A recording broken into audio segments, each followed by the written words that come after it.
It's hard to imagine that a film centered around a high school dance could be one of the most brutal movies ever made. Luckily, you don't have to imagine it. We're gonna live it right now. We open on a father-son duo out enjoying the open road and vibing hard. But playful banter can be distracting to inexperienced autonauts, which is not recommended, and we soon see why. 6 months later and school's out for summer. The post-accident Brent is so addicted to the way weed makes him feel that he's planning on skipping Holly's post-dance party. Needing a wingman, Jamie tries to lure him back in by offering to provide a free condom. But then Mia, the goth girl of his dreams, walks by, and when she agrees to go to the dance with him, let's just say he'd be more comfortable if he were already wearing the condom. In the lull, Lola gathers up the courage to ask Brent to go to the dance with her, but he's already going with Holly, and he chuckles to lighten the mood and let her down easily. Always a wise policy. He and Holly get hot and heavy in the old jalopy and play this silly little game where he entices her to go further in exchange for revealing who asked him to the dance. They're so engrossed in this tit-for-tat that they don't even realize the answer to his riddle is standing right outside watching. She drops him off to get ready and will circle back at 7. Oh yeah.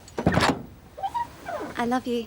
It was Lola Stone. That's who asked him, since you were wondering. What? Okay, bye. Later, in his dark room with his dark thoughts, he has to break it to his poor mother that the newly licensed Holly will be driving him that evening. Devastating news for a family torn asunder by a prior motor vehicle accident. While Holly works to make herself perfect for her man, he storms off, gripping his self-harm razor until he arrives at his favorite spot to free solo. He likes to climb up and imagine what it would feel like to just let go, and the cliff nearly makes that choice for him. Once he comfortably feels solid earth below him again, he goes off to smoke a bowl. Encumbered by teenage problems, he fails to notice the tradie sneaking up behind him with a stinky rag, which he uses to render Brent unconscious. Elsewhere, Jamie's employing every aerosol method possible to mask his stink, while psyching himself up like Dirk Diggler.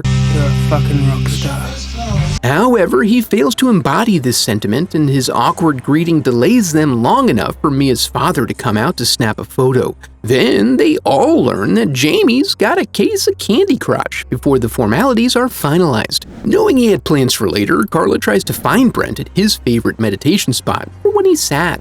Then when Holly comes calling, she arrives after her and confirms that neither of them has heard anything from him since earlier that afternoon. They continue trying to reach him until their faithful dog returns. This warrants a call out to Dan with confirmation that this isn't just another cry for help, as the dog has been mortally wounded. Our kidnapper makes a quick stop to collect some roadkill with his bare hands while on his way toward his darkened shanty, to show us what kind of sicko we're dealing with. He then pops the trunk for sweet Lola, who has a moment of panic when Brent's heartbeat is too faint to hear, but it's there. With this new acquisition, Lola immediately begins updating her scrapbook of sexual conquests, all lovingly provided to her by Daddy, who really wants nothing but the best for his girl, even if it seems at times that nothing could stand in replacement of a father's love for his daughter. When Brent comes to, he's all tuxed up, which is a bonus, but he finds that he's sharing company with a friendly home lobotomy experiment, which is not ideal. From this point on, he will be taking the role of supporting cast. So they go ahead and calm his dulcet chords with a soothing injection of bleach.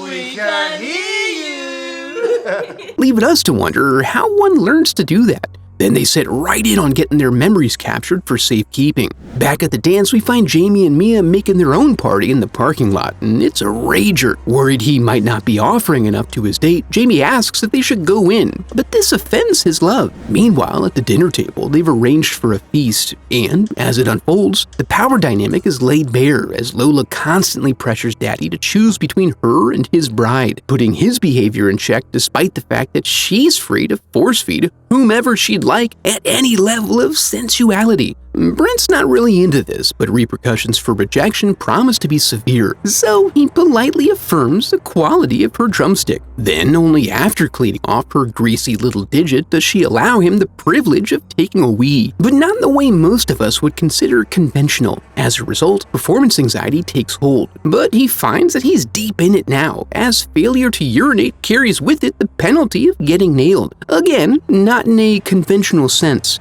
After producing, It's crying.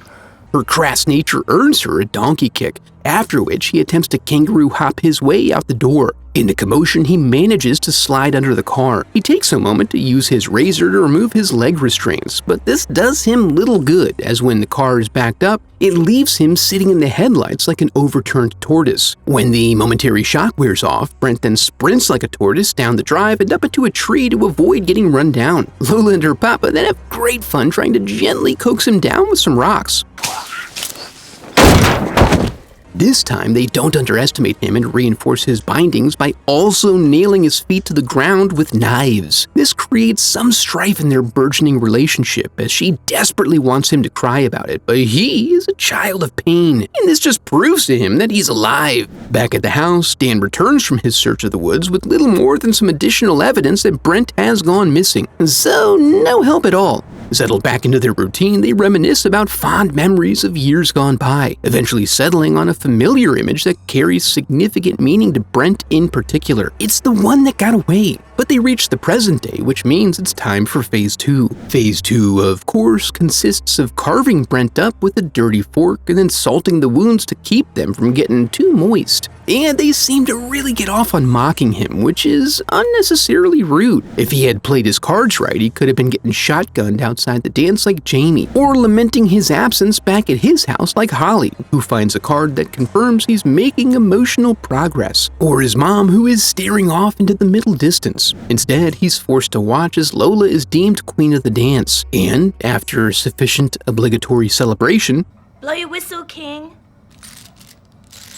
she is crowned. Back on the dance floor, their time is somewhat limited as Mia gets caught up in the moment and takes a handful of Jamie's crotch. He hangs on for dear life while all the normies gawk, hoping for a show, but his school administrator ejects them from the dance floor to avoid any potential slip and fall claims. At the other dance, the young lovers sway to and fro as far as the foot knives will allow, while Papa hits him with the whimsical glitter shower. But deep down, Lola knows that he's not going to be the one for her. So, as she and Daddy gaze into one another's eyes with a forbidden longing, lamenting the difficulty of finding another like him, Brent fishes the razor blade out of his back pocket where it had been tucked away. Then, somewhere out there, beneath the pale moonlight, Dan is turning in for the night, Holly is allowing herself a moment to grieve, and Jamie and Mia are informed that the intent was for them to leave the school grounds entirely before boning down. Brent gets a little BTS of his fate when they open a basement door to reveal a gaggle of bleach-induced squawkers desperately looking for some of that sweet, sweet road meat. Then, Daddy gets out his toolbox to begin instruction. This is to be Lola's first time performing their surgical obedience procedure.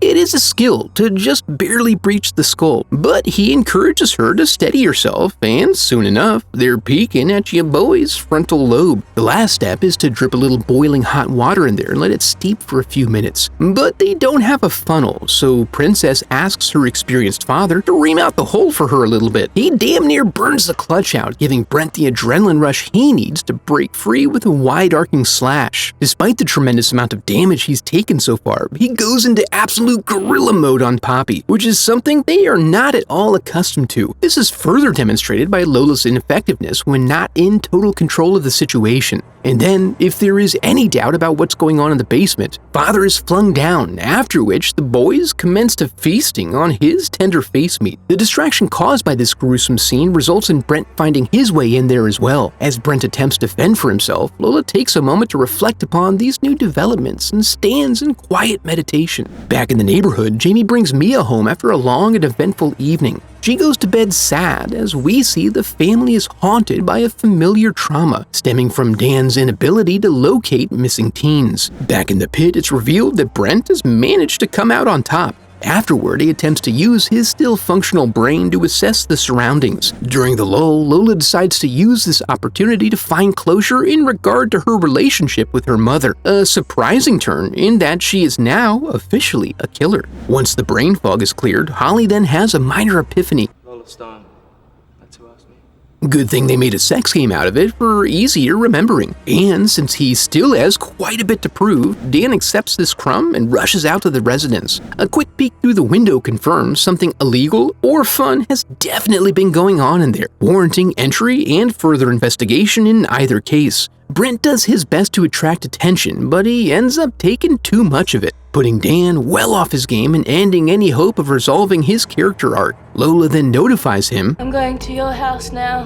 that she's off to run some errands. She conspicuously proceeds down the road where Holly, taking matters into her own hands, freely delivers herself. With a quick hazard to get her to stop, Lola is soon upon her. However, again, she proves to have limited capabilities without the assistance of her father. Back at the house, Brent has built himself a pyramid of corpses to hoist himself up to ground level. Then he races off in the cruiser going 140 down a rural 2-lane. God damn! Now, with some prior experience under his belt, he is able to avoid Holly without crashing.